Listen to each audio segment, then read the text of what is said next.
अस्सलाम वालेकुम dear students. इससे पिछली वीडियो में हमने आपको बताया था कि नालायक और नालायक बच्चे कौन होते हैं, उनमें फ़र्क क्या है। ये वीडियो उन बच्चों के लिए है जो अपने आप को नालायक समझते हैं, होते नहीं हैं वो समझते हैं।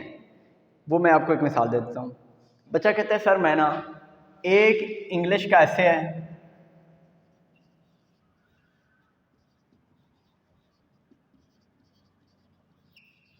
और ये ऐसे जो है ना सर, एक बच्चा है मेरे साथ पढ़ता है, बच्चा ए है, और ये बच्चा ना इस ऐसे को सर सिर्फ 30 मिनट में या 15 मिनट में 30 मिनट में याद कर लेता है। और मेरा सर मसला ये है, ये बच्चा बी है जो ये कह रहा है कि सर मैं इस ऐसे को 1 घंटा 30 मिनट में याद करता हूँ। ठीक है, तो ये बड़ा गैप है। सर ये बच्चा अपने सारे कॉलेज के काम सिर्फ 2 घंटे में मुकम्मल कर लेता है, कंप्लीट कर लेता है।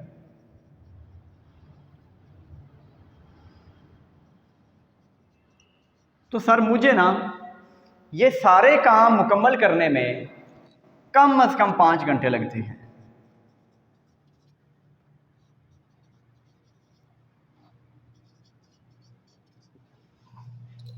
तो मैं नालायक हुआ। देखिए ना, ये कहेगा मैं नालायक हूँ और ये लायक बच्चा है। ये आपके माइंड में होता होगा। देखें बच्चे, आपको ठीक है ये बात आपकी कि आप वाकई ही उससे नालायक लगते हैं, लेकिन ये आपकी पावर जो है ना, ग्रेस्पिंग पावर, इस बच्चे की ज़्यादा है, आपकी कम है। इस बच्चे की ग्रेस्पिंग पावर ज़्यादा है। ये बच्चा आधे घंटे में इंग्लिश का ऐसे याद कर लेता है और ये बच्चा 1.5 घंटे में वो ही ऐसे याद कर लेता है। ये बच्चा सारे दिन में सिर्फ 2 घंटे पढ़े तो अपने कॉलेज के काम मुकम्मल कर लेता है, और ये बच्चा 5 घंटे पढ़े तो फिर कॉलेज के काम मुकम्मल कर लेता है। अच्छा, फिर एंड पे होता है पता क्या है? ये होता है कि इस बच्चे के नंबर आ जाते हैं 1050, इस बच्चे के नंबर आ जाते हैं 700, 800। ये बच्चे ने ना गलतियां की हैं, ये भी लायक है, ये नालायक नहीं है। आज हमने ये साबित करना है कि ये भी नालायक नहीं है। इस बच्चे को चाहिए था, ये बच्चा पता क्या कर रहा है, ये भी 30 मिनट में ऐसे याद करने की कोशिश कर रहा है, जो कि इसकी नाकाम और गलत कोशिश है। ये 30 मिनट में ऐसे को याद ना करे, इसको चाहिए 1.5 घंटा लगाए। उसकी ग्रेस्पिंग पावर अल्लाह ताला ने बढ़ाई हुई है। वो एक नेचुरल आपके लिए गॉड गिफ्टेड है उसके लिए कि वो आधे घंटे में ऐसे याद कर लेता है। अल्लाह ने आपकी पावर ये बनाई है कि आप 1.5 घंटे में याद करें। अगर आप 1.5 घंटे में ऐसे याद करें और ये 30 मिनट में करे, कल क्लास में टेस्ट हो, इस बच्चे के भी ऐसे में पूरे नंबर आएंगे, आपके भी ऐसे में पूरे नंबर आएंगे। चाहे आप अपने आप को नालायक समझते हैं, आप नालायक नहीं हैं, आपको मेहनत की ज़्यादा ज़रूरत है, बस ये फ़र्क होता है। इस बच्चे के ऐसे में 20 में से 20 नंबर आएंगे ना, तो बेटा आपके 1.5 घंटा याद करने के बाद आपके भी 20 में से 20 नंबर आएंगे। वो बच्चा रोज़ाना 2 घंटे पढ़ के काम मुकम्मल करता है ना, तो आपको 5 घंटे पढ़ के काम मुकम्मल करना है।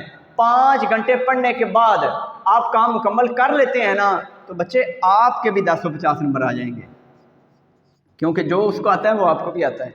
उसको आता है थोड़े टाइम में आ गया है और आपको ज़्यादा टाइम लगाना पड़ा है, सिर्फ ये फ़र्क है। इन बच्चों के लिए एक छोटा सा मैं गाइड के तौर पे बता रहा हूँ कि आपने काम याद कैसे करना है। बच्चे आप कैसे याद करेंगे काम को? देखें, आप कॉलेज से घर गए हैं, ये ऐसे दिया हुआ है आपको, इंग्लिश ऐसे की आज आपको एक मिसाल से, बाकी तमाम बुक्स का भी इसी तरह आपने याद करना है। इन बच्चों के लिए मैं हिंट दे रहा हूँ, इन बच्चों के लिए, ये बड़े मजलूम बच्चे हैं, ये बेचारे अपने आप को नालायक समझते हैं, इसके घर वाले इसको नालायक समझते हैं, कॉलेज के टीचर इनको नालायक समझते हैं। तो ये ना कुछ इतने होते भी नहीं है नालायक जितना ये वो ना लोगों के कहने पे हो जाते हैं। ठीक है ना बेटा, आपने काम ये करना है, मैं आपको नालायक नहीं कहूँगा, आप दोनों ही लायक हैं। ये भी लायक बच्चा है, ये भी लायक बच्चा है। सिर्फ आपको मेथड चेंज करना है याद करने का। आपने घर में काम याद कैसे करना मैं आपको बताता हूँ। इंग्लिश ऐसे है, आप घर से, आपको कॉलेज से काम मिला है, कल बेटा आपने इंग्लिश कैसे याद करके आना है। ये बच्चे इधर से घर जाएंगे, घर जाके एक बार इंग्लिश के ऐसे को रीडिंग करेंगे, रीडिंग। और रीडिंग ऐसे करनी है, दिमाग पे बोझ नहीं डालना कि मैं ना अब इंग्लिश का काम याद कर रहा हूँ, इंग्लिश बड़ी मुश्किल है और इसका अब मैंने ऐसे याद करना है। इतना दिमाग के ऊपर प्रेशर नहीं डालना। आसानी से, जैसे आप ऐसे समझना जैसे कोई अखबार पढ़ रहा हूँ मैं, ऊपर से देख के सिर्फ पढ़ना है, याद नहीं करना। पहली बार जो मैं आपको कह रहा हूँ याद नहीं करना, ऊपर से देख के पढ़ना है, ओवरव्यू लेना है। दूसरी बार फिर ऊपर से देख के पढ़ना है। और अब एक और काम करना है, अब आपने देखना है कि जिन अल्फाज के मान ही नहीं आ रहे उनको टिक कर लेना है। आगे चलते जाना है, परेशान नहीं होना, घबराना नहीं, आपने चलते जाना है। आगे देखना है, अच्छा इसका मानी मुझे नहीं आता, ठीक है टिक कर लिया। चाहे सारे पूरे ऐसे के मानी नहीं आते, कोई मसला नहीं है, लेकिन पढ़ना एक बार पहले बगैर समझे है, दूसरी बार समझने की कोशिश करते हुए सिर्फ इतना करना है कि उनको निशान लगाने हैं कि ये मुझे नहीं आते। तीसरी बार जो निशान लगाए हैं उनके मानी चेक कर लेने हैं। चौथी बार आपने बच्चे उसको याद करने की कोशिश करनी है। चौथी से पांचवी बार जब आप याद करने की कोशिश करेंगे ना, तो आपको इंशाल्लाह जल्दी याद हो जाएगा। इस पर टाइम आपका ज़्यादा लगा है। ये बच्चा बड़ा काबिल है, इसने पहली बार पढ़ा, दूसरी बार पढ़ा, इसको याद हो गया। आपको एक बार पढ़ना है, दूसरी बार पढ़ना है, पहली बार सिर्फ ओवरव्यू लेना है, एम देखना है उसे, उसका आपके लिए ज़ियारत करनी है, ठीक है ना। दूसरी बार निशान लगाने हैं कि ये मुझे नहीं आते। तीसरी बार जो नहीं आते उनके मानी लिख लेने हैं। और बच्चे जब चौथी बार पढ़ना है आपने, अब आपने याद करने की कोशिश करनी है।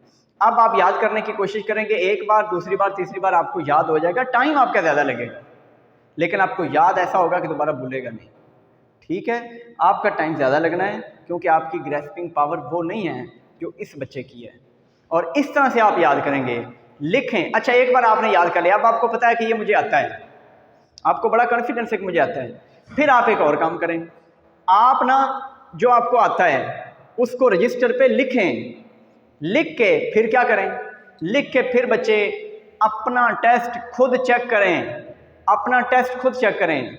जब आप अपनी गलतियां खुद निकालेंगे, दोबारा वो गलतियां आप जिंदगी में नहीं करेंगे, क्योंकि वहां पे आप अकेले रूम में बैठे हुए हैं, कोई बेइज्जती करने वाला नहीं है।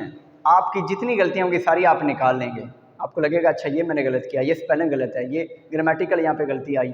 ये गलतियां निकाल के ना, गलतियां निकालने के बाद इनको ठीक करके, इसी रजिस्टर से ठीक करके फिर दोबारा लिखें और फिर दोबारा अपना ऐसे चेक करें। फिर अगले दिन कॉलेज में जाएं और जाके अपने टीचर को सुनाएंगे, तो इंशाल्लाह आपको भी इतना ही आता होगा जितना इस बच्चे को आता होगा। ये बच्चे मैंने आपको बताया है कि कोई बच्चा भी नालायक नहीं होता, सिर्फ छोटा सा फ़र्क होता है कि इसको थोड़े टाइम पीरियड में याद हो जाता है, इसको ज़्यादा टाइम पीरियड में याद होता है, ठीक है ना। आप ज़्यादा पढ़ के इसके बराबर हो सकते हैं। ओके जी, अल्लाह हाफिज़।